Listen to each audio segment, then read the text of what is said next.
Welcome to Founders Future, a podcast by Closers.io, where we dive into the journeys of innovative entrepreneurs and explore the road ahead of them and their companies. I'm your host, Olivia Sammons, and in each episode, we'll uncover the stories behind successful startups, the challenges faced along the way, and the strategies driving their future expansion. Today, we're super excited to have Katie Glynn, the founder and CEO of Voche Veritas, joining us. Katie will be sharing more about her founding story and giving us into plans for future growth. So let's jump straight in. Katie, welcome to Founders Future. Thank you, Olivia. It's great to be here, and I'm grateful to have been asked to be a part of this. It's a pleasure having you here. So I like to take everything back to the beginning, just to start, so we can get a full overview for all the listeners. So take us back to what specific problem you was looking to inspire and solve with Voche Veritas.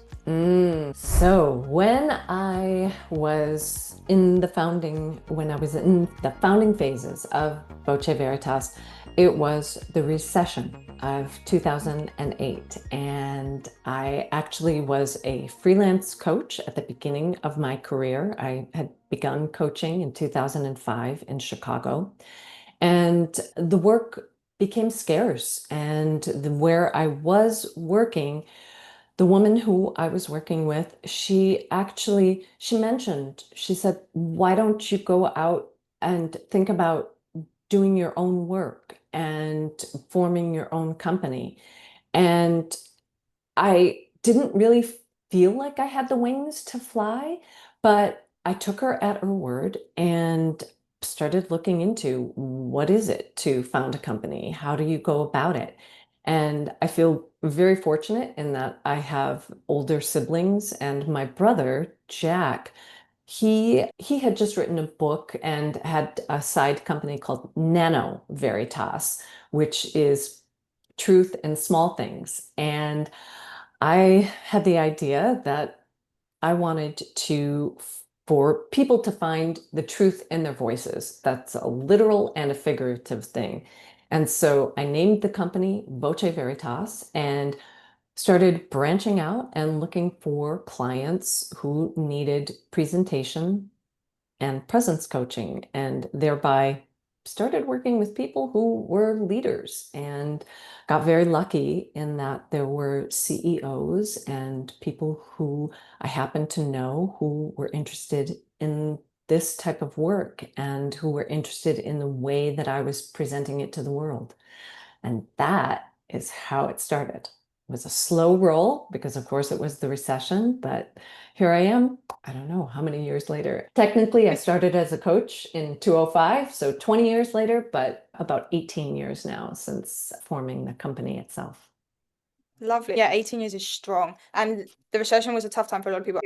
I'm quite young, so I was at the young years of my life, but I can imagine the thought of trying to start off on your own and branching off from freelance to then starting your own company in that kind of scarce environment must have been a great kind of achievement once you see it working and moving from there. So if you don't mind me asking, what was you doing freelance on the other side? Was there any kind of techniques or inspirations that you could have pulled from the job that you had inside that was helping you move forward with the coaching?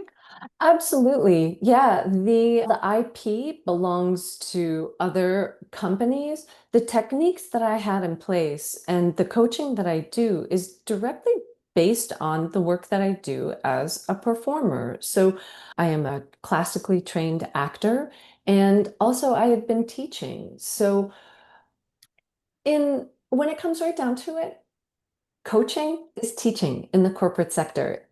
I think it's just a name change. It's semantics. Like, people don't necessarily say, oh, I want to go out and get a teacher at this point. They want to be coached.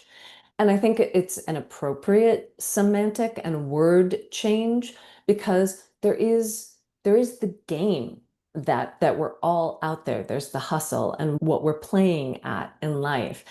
And coaching is about getting you out there for that. So the techniques that I had were applied from what I did teaching, and then from the corporate sector, I learned how to use a vocabulary and the jargon that people in the corporate sector were speaking, because what you speak on stage is not necessarily what you want to take into the corporate sector, nor do you want to take that energy that's used on stage into the corporate sector because it's big and it's scary for, Yeah. for people.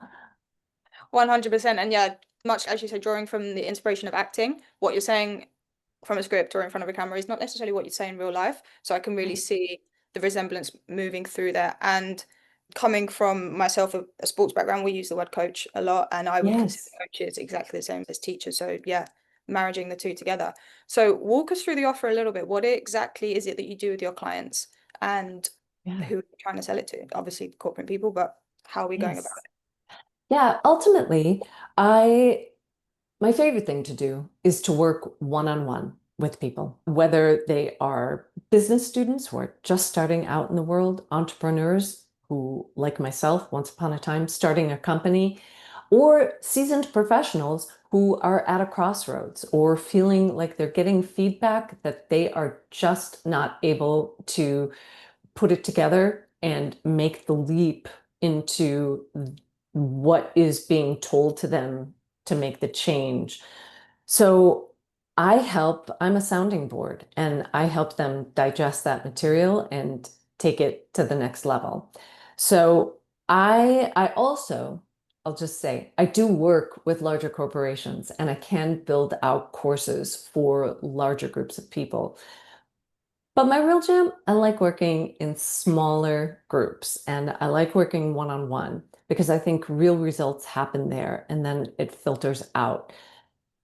What I offer them is presence, presentation, and leadership coaching.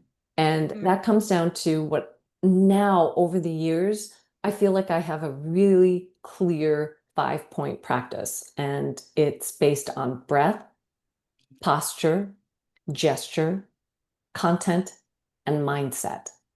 It doesn't Amazing. necessarily happen in that order. The one that we can never go without is breath.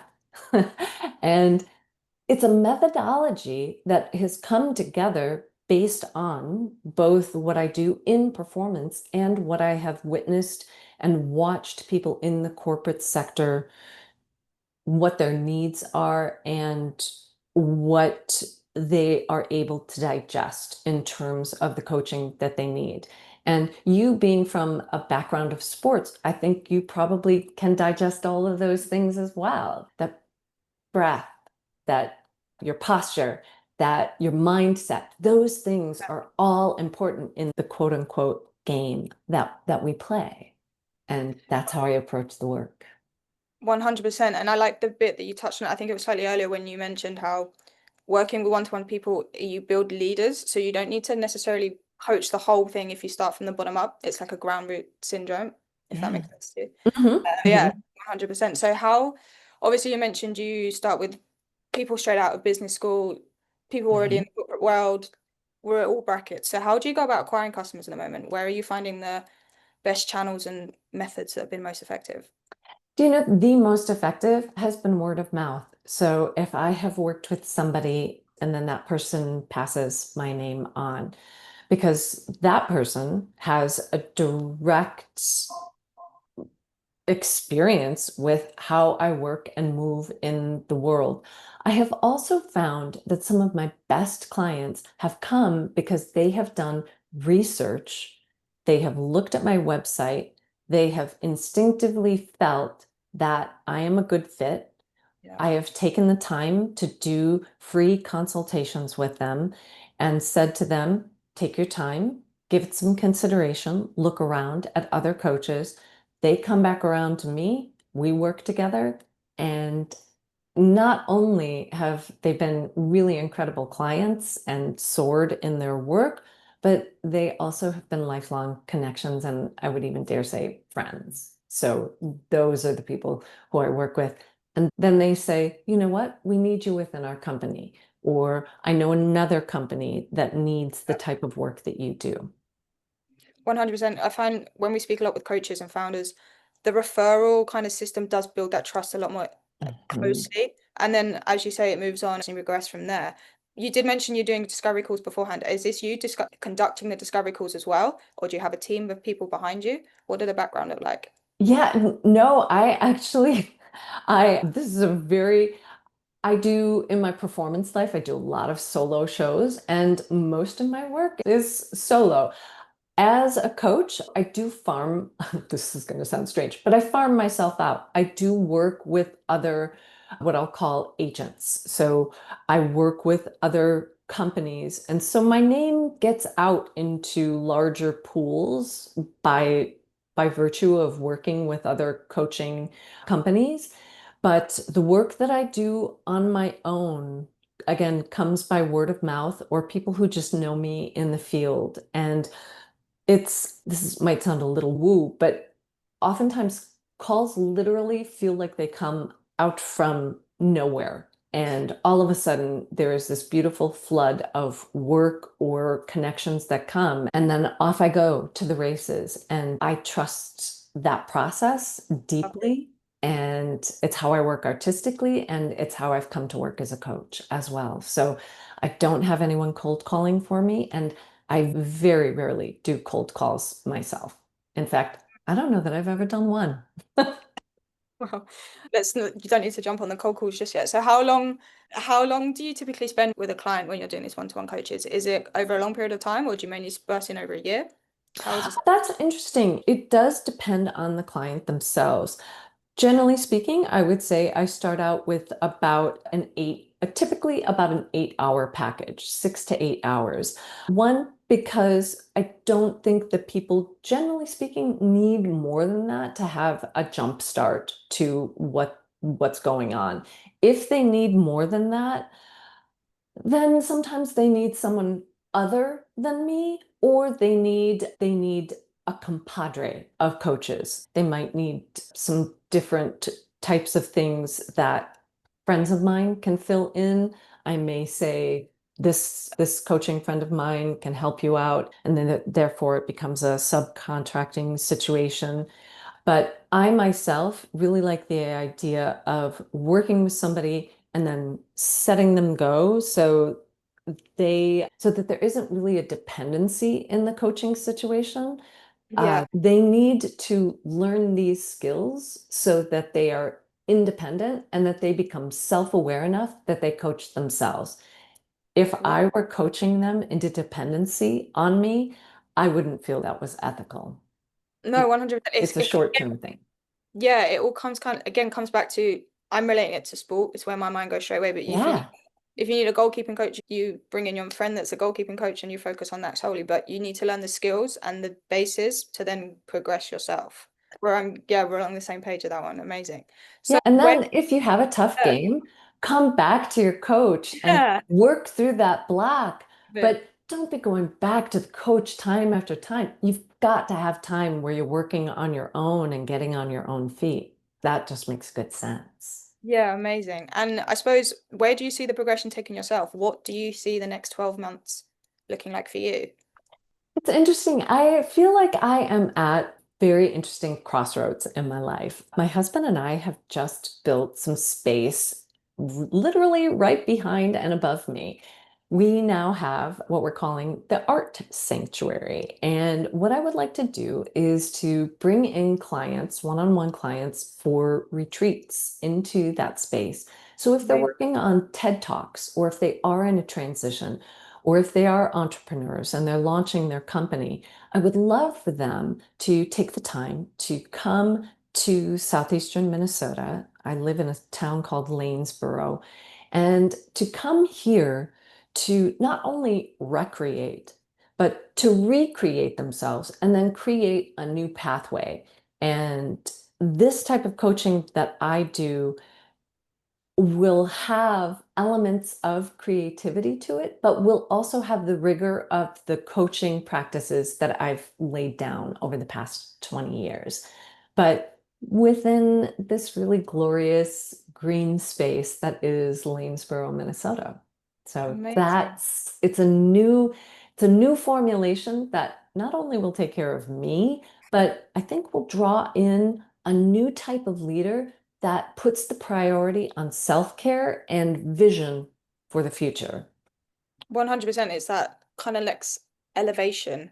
It's a great word for that. Really cool. So typically, do you work with, so this is obviously going to be more of an in-person experience moving forward.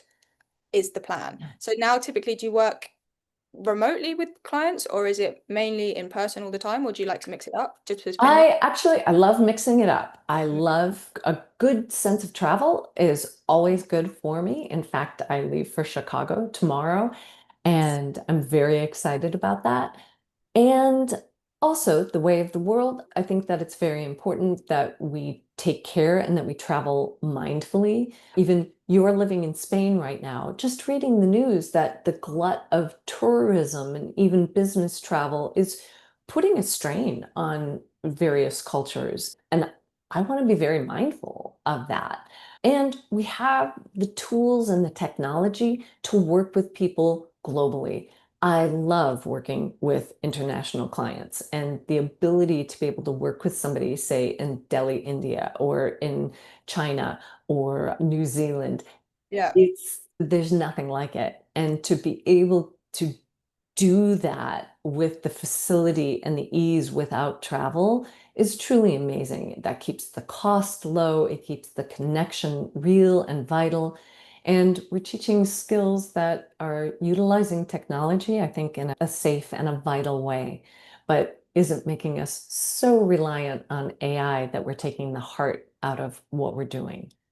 100%. Very well said. As you just mentioned, I'm in Spain and you're in Minnesota, and we're having this amazing Yeah, connection that a few years ago I would never even consider talking to somebody over Zoom. So the fact that we can draw yeah. on that and then be mindful to still connect with other ecosystems, other cultures, and still be within our own selves is a great thing to take advantage of. So look excited to see how that grows for you as well. Thank So just to finish it off, let's switch gears a little bit. you. What is the best piece of advice that you've received about scaling a business? Gosh, there's 20 years. There's a lot. Patience. Very It might seem antithetical in this day and age, but patience really helps. In fact, oh, I feel like I'll need to send you this quote afterwards, but the idea of going slowly to find the acceleration that's needed for your vision is actually a brilliant practice. But in this day and age, many people feel compelled to go quickly. But the really brilliant people are slowing down and they're taking time. And that opens up our peripheral vision and creates a sense of self-awareness that I think a lot of people are lacking. When much. we take and we are patient with ourselves and we're patient with other people, our vision opens up in a way that it creates compassion and Yeah. creates a sense of what's truly possible. So I Yeah. would say, and I say it to almost all my clients, slow your roll. And that's where breath comes in. Breathe and just take it in, slow down, and then you can start picking up the pace Yeah. and gather your forces. But if you just drop into center and go slowly, so much can come together. So 100%. that's my Patience. advice. Again, my mind goes straight to patience equals clarity. I don't know if you heard that Yes. saying or this is something we say, but yeah, great. And then as a final note, what advice would you give to any founders who are listening and just at the start of their journey? Mm. You don't know everything, I and love be that. willing to admit that you don't know it. It's okay not to know it, and be willing to laugh at yourself. It's important, and to enjoy the ride. It's not as serious as you think it is. Love it. Absolutely incredible. And that is a wrap on another inspiring episode of Founders Future. To our listeners, if you've enjoyed this episode, please don't forget to subscribe to Founders Future via wherever you listen to your favorite podcast. And I want to thank Katie so much for being here and spending her time with us today. If you are a business owner, specifically a coach, consult, or agency owner, and you're really looking to scale your business and you want to enhance your sales and marketing efforts, visit closers.io to jump on a call with one of our team and discover how we're able to go from 0 to 30 million in less than 3 years. And until then, keep climbing, and we will see you on the next one.